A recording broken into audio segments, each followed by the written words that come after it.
할렐루야. 지난밤 잘 주무셨습니까?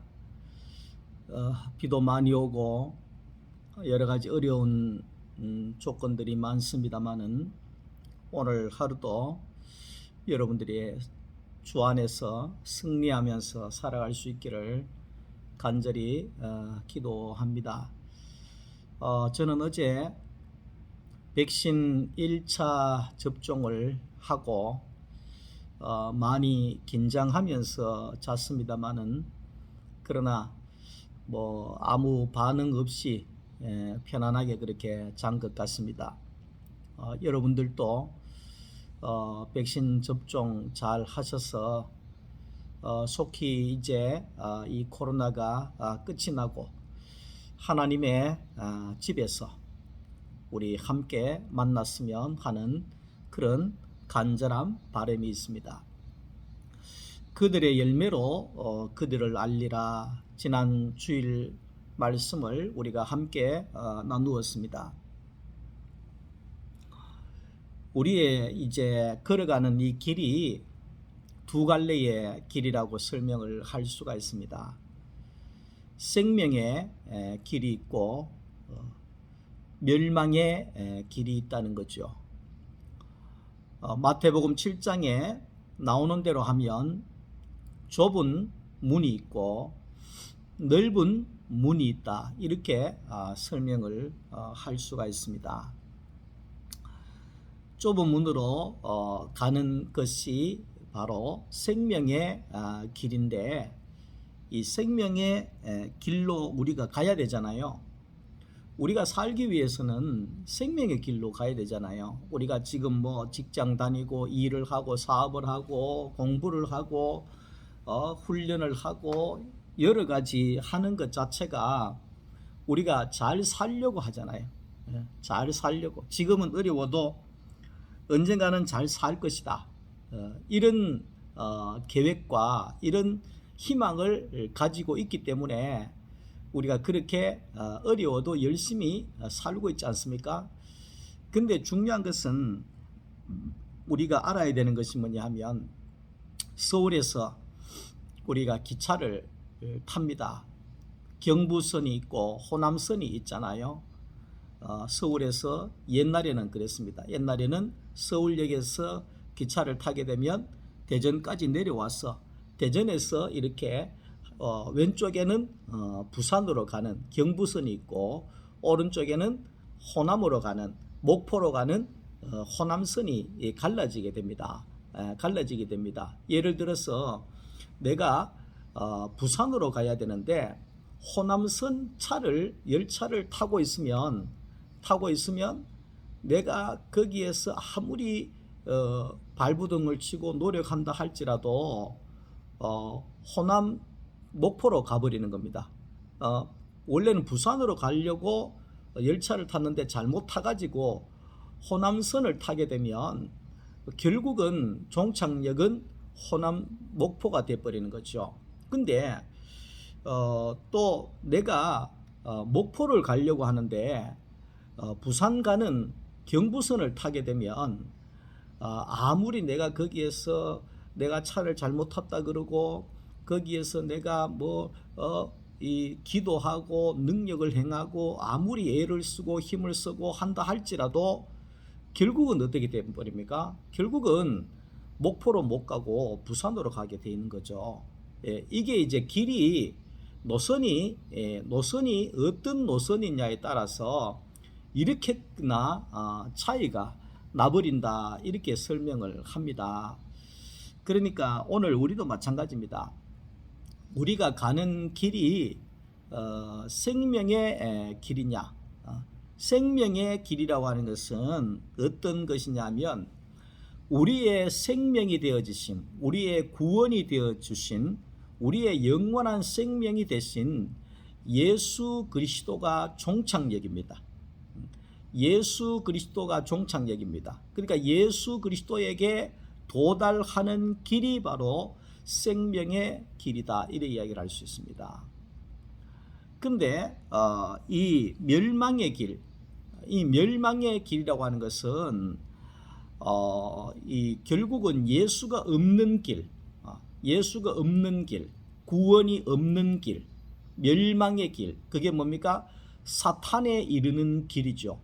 사탄에 이르는 길, 그것이 바로 멸망의 길이다, 이렇게 설명합니다. 자, 우리가 이제 이런 복잡한 것이 아니고 생각을 해보면 그렇습니다.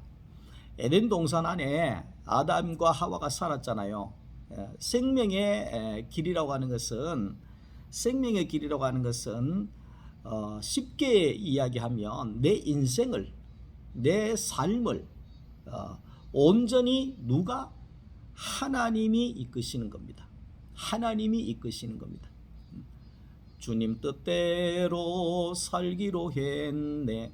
이게 뭐냐면 주님 뜻대로 살기로 했다 하는 것은 이제는 내가 내 인생의 운전대를 내려놓고 내 인생의 운전대를 주님에게 맡겼다는 찬송이에요. 그런데 우리는 그냥 뭐 은혜만 된다 그래가지고 노래는 잘하는데 내 삶을 주님에게 맡기지는 않는 것이잖아요. 그러니까 생명의 길이라고 하는 것은 내 인생의 모든 삶을 아버지 되시는 하나님에게 온전히 맡기고 사는 삶, 맡기고 사는 삶. 그럴 때에 주님이 우리의 삶을 인도해 나가게 되잖아요. 그것이 뭡니까? 그것이 생명에 이르는 길이다. 생명이 있는 길이다. 주님과 함께 사는 길이다. 그렇게 이제 이야기할 수가 있어요. 그런데 아담과 하와가 에덴 동산 안에서 주님이 이끄실 때는 생명 안에서 살았는데 이제는 자기가 자기의 인생의 운전대를 잡고 싶다는 거예요. 아유, 이거 뭐 하나님 못 믿겠다, 답답해 안 되겠다, 내가 하고 싶은 대로 해야 되지. 이래서 자기가 자기의 운전대를 잡는 순간이 뭐냐 하면 선악과의 열매를 먹어버린 순간입니다. 그러니까 선악과의 열매를 먹고 난 다음에는 무화과 잎으로 치마를 해서 입지요. 땅을 뻘뻘 흘리면서 땅을 파야 먹고 살 수 있지요. 이게 뭐냐 하면 전부 다 내가 하려고 하는 거죠. 내가 하겠다는 겁니다. 하나님 필요 없고 내 인생 내가 하겠다는 거예요. 우리 고등학교 뭐 그쯤에 내 인생은 나의 것, 내 인생은 나의 것, 뭐 이카는 노래가 있었어요. 내 인생은 내 거라는 거예요. 그 말은 맞아요. 말은 맞는데 내 인생, 내 같은 사람이 내 인생 끌고 가가지고 어떻게 미안합니다, 세상적인 말로 하면 성공할 수가 있겠어요. 내 인생 내가 끌고 가서 내가 머리도 나쁘고 내일을 알 수도 없고 내가 뭐 돈을 많이 가진 것도 아니고 이러한 세상 속에서 내가 내 인생 끌고 가서 얼마나 힘들겠어요. 얼마나 힘들겠어요. 그게 이제 뭐냐 하면 이 멸망의 길이죠. 정리할게요. 하나님의 인도하심을 받아서 하나님이 나를 이끄는 삶을 사는 사람이 생명의 길이고, 내가 내 인생을 끌고 가는 사람이 멸망의 길로 갈 수밖에 없는 사람이죠. 그것을 이제 오늘 우리에게 말씀을 하고 있는 것입니다. 요즘에는 우리나라가 인터넷 속도가 세계에서 제일 빠르다 그러잖아요. 우리나라 사람들의 특징이 성격이 급하다는 거예요. 저도 성격이 참 만만치 않았는데 지금도 그렇지만 이 성격이 너무너무 급하다는 거예요. 그 말은 뭐냐 하면 기다리지를 못한다는 거예요. 기다리지를. 그래서 인터넷도 뭐 1, 2초만 기다렸다가 안 뜨면 야단을 하고 이렇게 되어지니까 우리나라에서 제일 잘 발달하는 것이 뭐냐 하면 빨리 되는 거, 빨리. 그래서 외국에 있는 사람들이 우리나라 말 중에 가장 빨리 배우는 것이 빨리빨리라고 하잖아요. 빨리빨리. 그 외국에 나가면 외국의 가이드들이 빨리빨리 이걸 제일 빨리 이야기를 하거든요. 그만큼 한국 사람들은 성격이 너무 바쁘고 급하다는 거예요. 너무 바쁘고 급하다는 거예요. 예전에는 서울에 가면 지하철을 탄다든지 에스컬레이터를 이렇게 타고 가면 한쪽으로 비켜 서야 돼요. 왜냐하면 뛰어서 올라가는 사람이 있거든. 에스컬레이터를 타고 가는데도 뛰어가는 사람이 있다고요. 나 그런 사람 보면 그냥 계단으로 뛰어가지 말라고 에스컬레이터 타고 뛰어가는지는 모르겠어요. 물론 바쁘겠죠. 물론 바쁘겠죠. 그런데 그 바쁜 것이 한두 번이라야 되는데 날마다 그렇게 바쁘게 사는 거예요. 날마다. 이건 우스갯소리인데 어떤 분이 차를 운전해서 이제 가고 있는데 앞에 차가 너무 느리게 가는 거예요. 너무 느리게 가는 거예요. 그래서 뒤에서 빵빵빵빵 하면서 막 그렇게 크락션을 눌리고 막 이렇게 했는데 근데 신호등에서 딱 이제 마주쳤어요. 그래서 신호등에서 마주쳤는데 앞에 가던 차가 문을 쓱 열고 이렇게 옆에 사람을 보면서 하는 소리가 그분이 충청도 사람인 것 같아요. 충청도 사람인 것 같은데 그분이 그렇게 이야기를 했대요. 아니 뭐가 그래 바쁜지는 모르겠지만 그렇게 바쁘면 어제 저녁에 일찍 가지 말라고 이래 아침에 바쁘게 가느냐고 그렇게 이야기했다가는 우스운 그 예화가 있어요. 참 그런 걸 보면 왜 이런 이야기를 하느냐 하니까 이게 너무 바쁘면은요, 너무 사람이 급하면 생명의 길을 들어갈 수가 없어요. 생명의 길. 생명의 길은 뭡니까? 남이 내 인생을 살아가는 거잖아요. 이끄는 거잖아요. 그게 뭡니까? 하나님이 내 인생을 이끌고 가는 거잖아요. 그러니까 내가 내 인생을 끌고 가면 뭐 가다가 쉬어도 가고 뭐 뛰어도 가고 뭐 보고 가기도 하고 답답한 거 없이 막 자기가 막 열심히 노력하면서 가니까 답답한 건 없을 거예요. 물론 일은 안 되지만 근데 하나님이 내 인생을 이끌어 간다고 하니까 언제 쉴지 언제 나갈지 언제 이걸 모르잖아요. 이스라엘 백성들이 광야에서 40년 훈련을 했잖아요. 예? 훈련을 했는데 앞에 불기둥이 있잖아요. 불기둥이 쫙 가면 따라가는 거예요. 자, 텐트 걷어라. 이제 가자. 그 가다가 불기둥이 딱 서잖아요. 그러면 여기가 이제 텐트 쳐라. 여기서 쉰다. 예.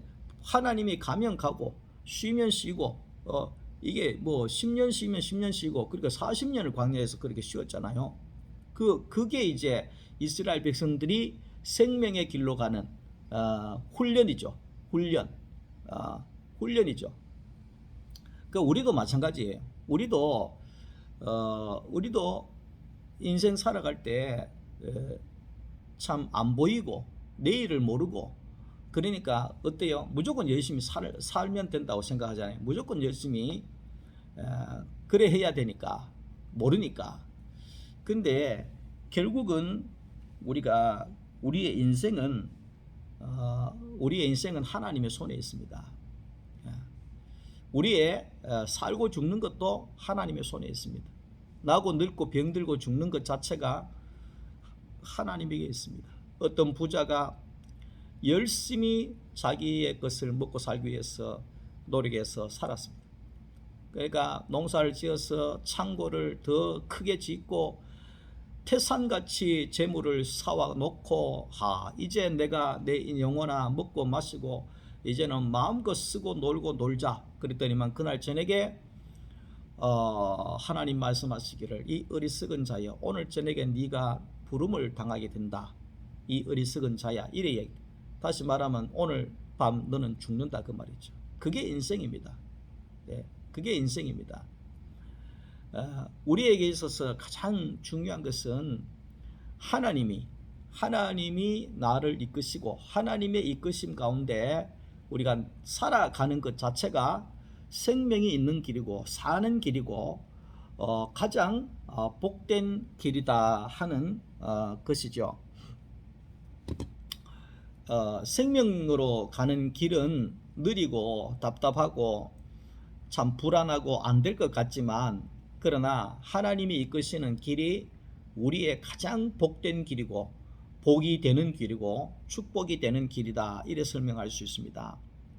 아브라함을 하나님이 불렀잖아요. 아브라함을 부르시면서 내가 너에게 아들을 줄 것이고 내가 땅에 모래알같이 하늘의 별같이 내 자손을 번성하게 할 것이다, 이래 약속을 했잖아요. 아브라함이 감사합니다 기다린 거예요. 1년 기다리고 2년 기다리고 3년 기다리고 나이가 100살이 되는데 암만 기다려도 하나님이 아들을 안 주는 거예요. 이거 안 되겠다, 이거 못 기다리겠다. 그래서 거기에 첩을 들여서 또 애를 낳았죠. 애를 낳았는데 하나님 말씀하시기를 그 애가 아니다. 내가 줄 애가 따로 있다. 또 기다리라. 그래서 한 15년 가까이 기다리잖아. 계속 십몇 년을 기다려 가지고 그때서 이제 이삭을 얻게 되어지는 거죠. 그래서 이 아브라함이 어디에서 자기가 운전대를 내려놓느냐 하니까 이삭을 모리아산 번제단에 올려드리면서 이거는 내가 할 수 있는 것이 아니구나. 이 인생의 운전대, 삶의 운전대를 내가 끌고 가서는 안 되겠구나. 전적으로 하나님에게 맡겨야 되겠구나. 그래서 하나님 이삭을 데려가십시오. 이삭을 데려가십시오. 그렇게 이제 완전히 내려놔 버린 거죠. 그러니까 그때부터 하나님께서 아브라함의 인생의 운전대를 잡으시니까 이삭도 살리시고 아브라함을 아브라함 되게 하셔서 민족의 조상이 되게 하고 하늘의 별같이 땅의 모래알같이 번성하는 축복을 허락하셔서 지금도 아브라함의 자손이 번성하고 있다는 사실을 우리가 알 수가 있는 것입니다. 이것이 바로 생명의 길이라는 것입니다. 다윗이 목동일 때, 어릴 때 선지자 사무엘에게 기름 부음을 받았습니다. 너는 왕이 될 것이다. 기다렸습니다. 1년 기다리고 2년 기다리고 암만 기다려도 왕이 될 처지가 안 되는 것입니다. 웬걸 왕이 된다 그랬는데 왕이 결사대를 조직해서 다윗을 죽이려고 날마다 쳐들어오고 생명을 위협하고 그러고 있습니다. 그럴 때도 다윗은 기다렸습니다. 하나님이 하시겠지, 하나님이 해 주시겠지. 끝까지 기다렸죠.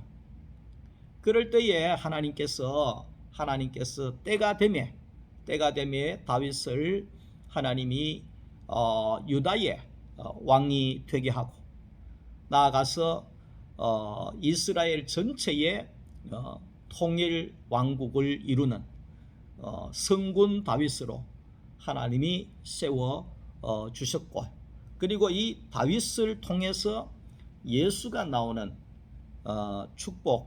축복을 얻게 되어졌다, 이 말입니다. 그래서 내가 뭘 해가지고 그렇게 축복받은 것이 아니라 하나님이 하셨기 때문에 그런 아브라함이 될 수 있고 목동 다윗이 성군 다윗이 될 수가 있었던 것입니다. 사랑하는 성도 여러분, 여러분들도 열심히 산다고 얼마나 수고하고 노력하고 애쓰고 있습니까? 세상이 그렇습니다. 아무리 노력하고 애쓰고 힘쓰고 밤을 새워서 일을 하고 잔업을 하고 그렇게 한다고 해가지고 그게 우리가 보장할 수가 없잖아요. 그러니까 하나님이 지켜줘야 되죠. 하나님이 도와줘야 되죠. 그러니까 우리의 모든 삶의 운전대를 하나님 앞에 맡기십시오. 그래야 스트레스가 없고, 그래야 머리가 안 아프고, 그래야 우리가 이겨낼 수가 있고, 내가 내 인생 살아가려고 하면 얼마나 복잡합니까? 어제도 태풍이 지나가서 포항이나 이쪽에는 야단이 났어요. 저 전라도 쪽에 하고.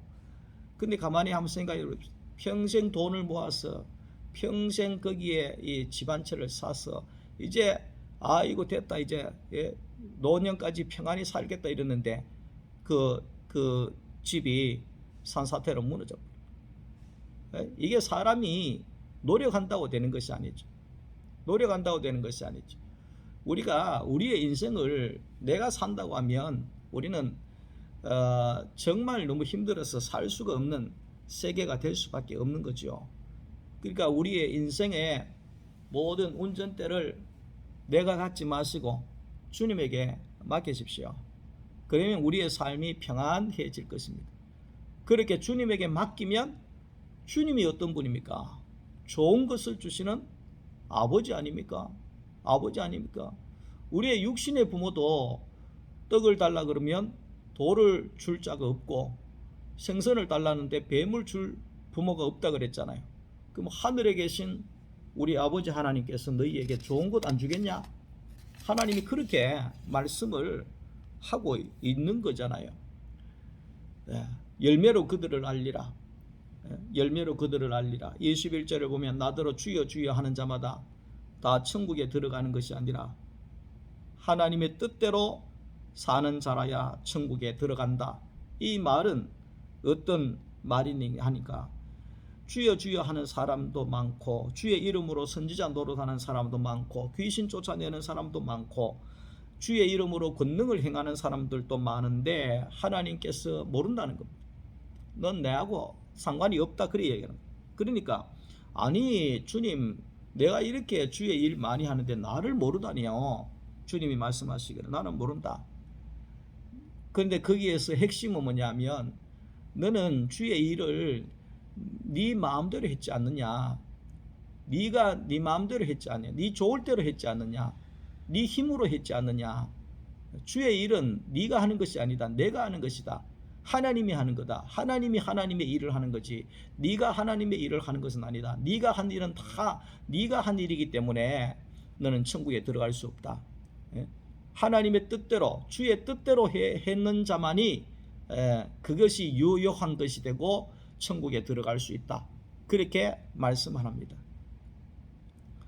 열매로 그들을 알리라. 열매로 그들을 알리라. 이 열매는 뭡니까? 생명의 열매입니다. 예수 그리스도의 열매입니다. 그러니까 하나님이 왜 그렇게 기도 많이 하고 말씀도 잘 전하고 능력도 있고 병자도 고치고 이런데 하나님이 왜 그들을 모른다고 하셨느냐?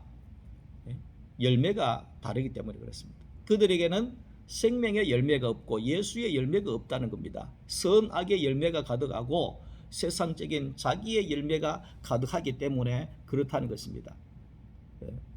그러니까 하나님의 나라에 들어가기 위하여서는 하나님과 생명이 같아야 됩니다. 우리가 우리의 집에서 함께 먹고 마시고 자고 한 이불을 덮고 사는 가족은 뭡니까? 생명이 같잖아요. 한 생명이잖아요. 내 피를 받은 내하고 똑같은 DNA가 99.9999% 똑같은 같은 생명이라야지만이 한 이불을 덮고 함께 먹고 마시고 한 가정에서 살잖아요. 천국에 들어가는 것도 마찬가지예요. 천국에 들어가는 것도 우리가 예수 그리스도와 DNA가 똑같아야 들어갈 수 있어요. 그게 뭐냐면 예수의 생명이 99.9999%가 돼야지만이 하나님이 나를 알아본다고요. 아 이건 내 생명이구나. 하나님이 안다는 거예요. 그러니까 우리 가운데 전적으로 생명의 열매, 내가 없고 나는 없고 내 안에 예수 그리스도만 있는 그 사람, 그 생명을 하나님이 보시고 아 이건 내 아들이네 들어와 이래 된다는 거예요. 그러니까 천국 여러분 쉽게 가는 줄 알죠? 천국 그렇게 쉽게 가는 게 아닙니다. 주여 주여 한다고 다 천국에 가는 것이 아니에요. 그렇게 그러면 뭐 이 세상에 지옥 갈 사람 하나도 없게요. 천만의 만만의 말씀입니다. 내가 없고 내 안에 그리스도가 있는 사람, 나는 죽고 내 안에 그리스도가 사는 사람, 그 사람이 하나님이 보실 때 아 이건 내 생명이구나 너 들어와 이렇게 영원한 생명을 우리에게 준다는 거예요. 자 뒤에 말씀에 가서 29절부터 마지막 절까지 말씀을 잠깐만 더 정리하고 마칠게요. 예수께서 이 말씀을 마치시니 무리들이 그의 가르침에 논란이라. 예수님은 예수님이 말씀을 가르칠 때는 많은 사람들이 권세 있는 말씀인 것처럼 받아들이고 그들이 놀랐다고 했습니다. 서기관들의 말씀을 전하는 것은 그런 역사가 일어나지 않았다 하는 거죠. 근데 왜 그러냐 그 말이죠. 그 서기관들은 말씀은 말씀이고 말씀 끝나면 그것으로 끝이라는 겁니다. 제가 그 부목사일 때 저기 주암산 기도원에 거기 권사님들 한 차 태워서 기도회 하러 갔었어요. 그래서 주암산 기도원에 가서 거기 이제 겨울이니까 거기에 큰 방을 하나 빌려가지고 그 안에서 기도회를 하는데, 근데 이제 너무 추우니까 거기에 이제 이불이라든지 방석이 있어서 그걸 깔아놓고 앉아서 하는데, 근데 그 기도원에 그 청소하는 아줌마가 이렇게 들어와서 그때 한창 기도회 하면서 말씀 전하고 있을 때였거든요. 근데 이분이 들어와서 막 고함을 지르는 거예요. 왜 입을 내놨냐고, 왜 방석 이쪽으로 갖고 와가 하느냐고, 그냥 해야 되는데 왜 그러느냐고, 그러면서 막 화를 내고 막 그러는 거예요. 그래서 제가 그랬죠. 우리가 너무 추워서 그랬다. 기도회 하러 왔는데 너무 추워서 이걸 잠깐 내놨는데, 우리가 지금 예배 시간이니까 예배 마치고 금방 우리가 이불 개 가지고 올려드리겠습니다. 깨끗하게 정리해 놓겠습니다. 그랬더니만 안 된다는 거예요. 지금 하라는 거예요. 그래서 제가 얘기했죠. 그 집사님 되십니까? 그랬더니 맞다 하는 거예요. 집사라 하는 거예요. 그 집사님, 교회 집사님이신데 지금 하나님 앞에 예배 드리고 있는 중이잖아요. 그러니까 조금 참아 주시면 안 되겠습니까? 마치고 우리가 금방 기도회 예배 마치면 바로 해드리겠습니다. 이러니까 그분이 하는 소리가 뭐냐 하면, 집사는 교회에서나 집사지 뭐 여기서 집사가 빨리 옮겨라 하면서 안 된다 하는 거예요. 그래가지고 제가 그때 부목사라서 혈기가 있어서 한번 다 탔어요.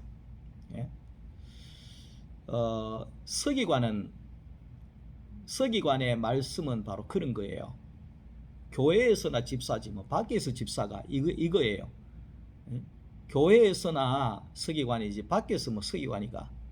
말씀은 말씀이고 밖에 삶은 밖에 삶이고, 교회 가면 교인인데 밖에 나오면 세상 사람이고, 그러니까 이게 서기관의 삶이죠. 서기관의 삶이죠. 예수의 삶은 그게 아니잖아요. 예수의 삶은 말씀이 육신이 되는 삶이잖아요. 말씀은 말씀이고 육신은 육신이고, 이게 서기관이거든요. 근데 예수의 삶은 말씀과 육신이 하나가 된 거예요. 말씀과 육신이 하나가 된 거예요. 우리가 참 목사가 이런 이야기하면 좀 그렇지만, 아이고 뭐 설교 잘한다. 설교는 잘하는데 뭐는 아니, 이렇게 이야기하잖아요. 참 그게 제일 무서운 말이에요. 그 여의도 순복음교회 조영기 목사님이 과거에 50만 명, 80만 명까지 여의도 순복음교회 교인들이 늘어났잖아요. 말이 80만 명이지 우리나라에서만 가능한 일이랍니다. 그만큼 한 교회에 그만큼 모이는 것이 세계 교회상 그런 게 없대요. 우리나라가 50만 명, 80만 명 한 교회, 단일 교회, 최대 교회 그만큼 모이지 다른 세계는 그렇게 모이는 역사가 없대요. 좋은 말도 되고 나쁜 말도 되는데, 근데 그렇게 잘하는 조영기 목사님이 딱 한 사람 겁을 낸다는 거예요. 강단에 올라가면 딱 한 사람만 눈치 본다는 거예요. 그게 누구냐? 사모님. 함께 먹고 함께 잠을 자고 한 입을 덮고 사는 사모님만 제일 두려워한다는 거예요. 왜 그러냐면, 목사님이 설교하고 딱 내려오면 사모님이 그런다는 거예요. 당신 뭐 사랑하며 살아라 했는데 당신 내 사랑하지 않잖냐? 내 사랑, 마누라 사랑도 못하는데 무슨 50만 명 앞에서 사랑하라 그러느냐? 내려와라.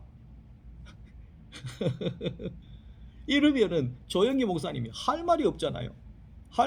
그래서 강단에 올라갈 때마다 막 그렇게 능력하게 설교하고 이러는 분이 이래 하다가도 저 뒤에 마누라 눈치부터 보는 거라.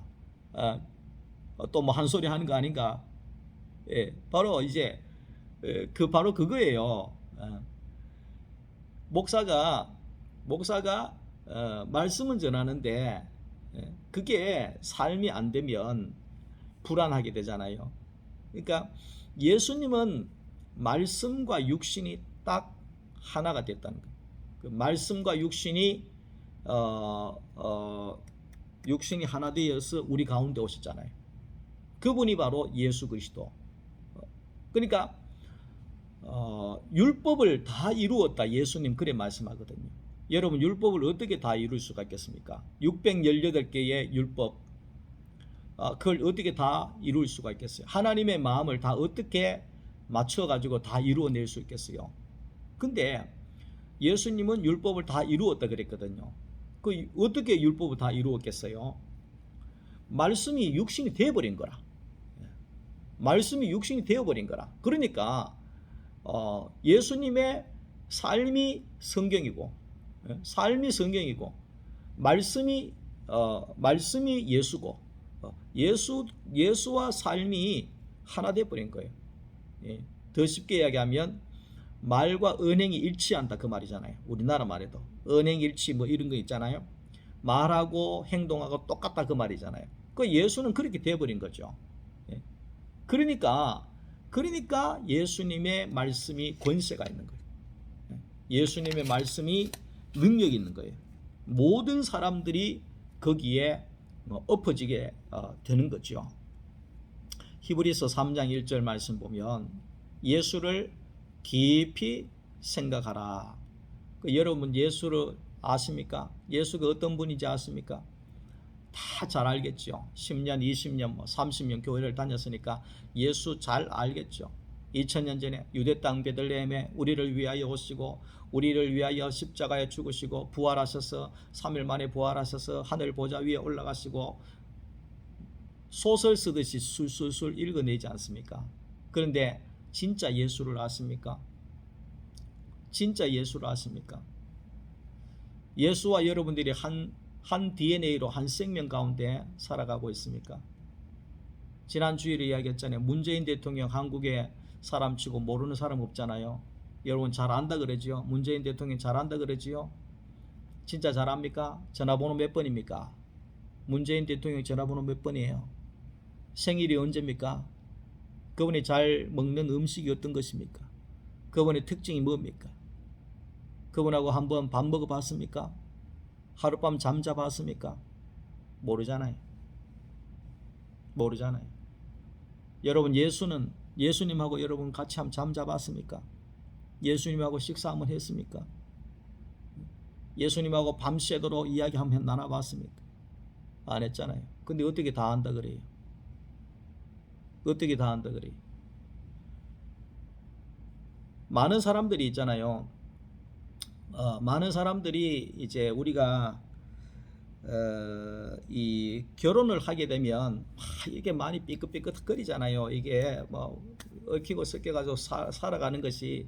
그런데 내가 사랑할 때, 내가 연애 시절 할 때, 그때는 최고 예쁘고 마음씨 좋고 최고 멋있고 뭐 이런 사람인 줄 알잖아요. 근데 그때 아는 것은 아는 게 아니에요. 부부가 함께 몸을 섞고 마음을 섞고 밥을 같이 먹고 한 이불을 덮고 살고 1년을 살고 2년을 살고 3년을 살고 계속 살아봐야, 같이 살아봐야 이게 어떤 사람인가 알 수가 있는 거예요. 근데 얼굴만 잘생긴 거 보고 얼굴만 예쁜 거 보고 그 덜컹 이렇게 하면 야단이 나죠. 같이 살아봐야 어떤지를 아는 거예요. 예수도 마찬가지입니다. 여러분 예수도 같이 살아봐야지 예수가 어떤 분인지를 알 수가 있는 거예요. 그러니까 예수와 같이 산다고 하는 거, 예수와 같이 산다고 하는 것이 뭐냐 하면 내가 십자가에서 내가 죽어지고 내 안에 예수가 들어와야 내가 같이 살게 되는 겁니다. 이거 살아봐야 종교인에서 신앙인으로 바뀌어지게 됩니다. 이게 매우 중요합니다. 종교인이냐 신앙인이냐 이게 매우 중요한 겁니다. 예. 그러니까 내가 이 말씀 속에 예수님이 문을 두드린다 그랬잖아요. 내가 문을 두드린다. 너희가 문을 두드리면 열면 내가 들어가고 너희가 함께 먹고 마시고 하겠다 이래 하잖아요. 그러니까 주님은 우리 안에 오시도록 계속해서 문을 두드리죠. 그러니까 문을 열어주는 것이 어떤 건지 압니까? 예수님이 들어오시도록 내가 문을 열어주는 것이 뭔지 압니까? 내가 십자가에 죽는 거죠.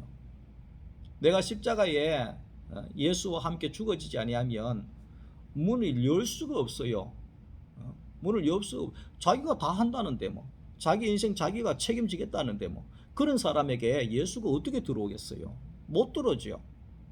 아니 뭐 하나님 가만히 있어요. 뭐 하나님도 뭐 못해요. 내가 해야지. 답답해서 뭐 안 된다고. 내가 뭐 언제 씨를 뿌려가지고 언제 봄, 여름, 가을, 겨울, 가을까지 언제 기다리냐. 심고 내가 바로 먹어야 되지. 그냥 가만히 있어요.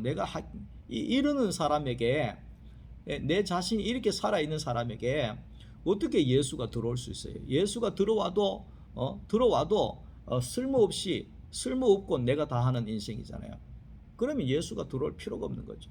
그런데 우리는 십자가에서 내가 죽어지고 내가 그 마음을 확 열 때 내 안에 예수 그리스도께서 오시고 예수 그리스도와 내가 함께 살아가는 삶이 되어질 때 그때 내가 예수를 알게 되는 거예요. 예. 우리 예수 잘 안다고 이렇게 이야기하면 안 됩니다. 내가 죽고 그리스도가 사는 신앙인이 되어져야지만이 예수를 알아가는 거예요. 예수를 알아가는 거예요. 그러니까 예수 다 안다 이것도 아니에요. 알아가는 거예요. 제가 제 아내하고 살아가면서 저런 모습도 있었네. 지금도 그런 게 보여요. 왜? 계속 다 아는 것 같지만 계속 살아가면서 알아가는 거예요. 알아가는 거예요. 그러니까 예수도 마찬가지예요. 예수를 알아가면 알아갈수록 더 많이 알아가게 되는 거예요. 우리가 하루살이가 어떻게 그 10년 20년 살아가는 그런 세계에 있는 자들을 알겠어요. 그거나 똑같은 것이죠. 자, 말씀을 정리할게요. 우리가 말씀은 있는데 삶이 없잖아요. 그것을 가리켜서 외식이다 그렇게 이야기를 합니다. 외식이다. 외식하는 자여. 예수님께서 복음서에서 가장 강조한 것이 외식하지 말아라 이겁니다. 외식하지 마라. 그러니까 말씀은 있는데 삶은 아니라는 거예요. 그게 서기관이잖아요. 서기관이란. 교회는 다니는데 그 생명의 길이 아니라는 거예요. 내가 다 하려고 하고 내 힘으로 하려고 하고 내 지식으로 하려고 하고 내 자랑하려고 하고 내 이름 내려고 하려고 하고 주님을 못 기다리고 그게 전부 다 뭡니까? 외식이죠. 외식. 그러니까 우리가 이제 이 부분을 보면서 하나님의 말씀이 내게 육신이 돼야 되는 거죠. 말씀이 육신이 되어 우리 가운데 예수 그리스도가 사는 삶이 생명의 길이고 영원한 생명으로 가는 길이고 하나님과 DNA가 같은 생명이 되어지는 거죠. 우리가 이제 하나님의 말씀이 육신이 되는 걸 제가 제 경험으로 이야기를 해드리겠습니다. 우리는 말씀을 일단 듣잖아요. 듣잖아요. 말씀을 읽고 듣잖아요. 읽기도 하고 듣기도 하고.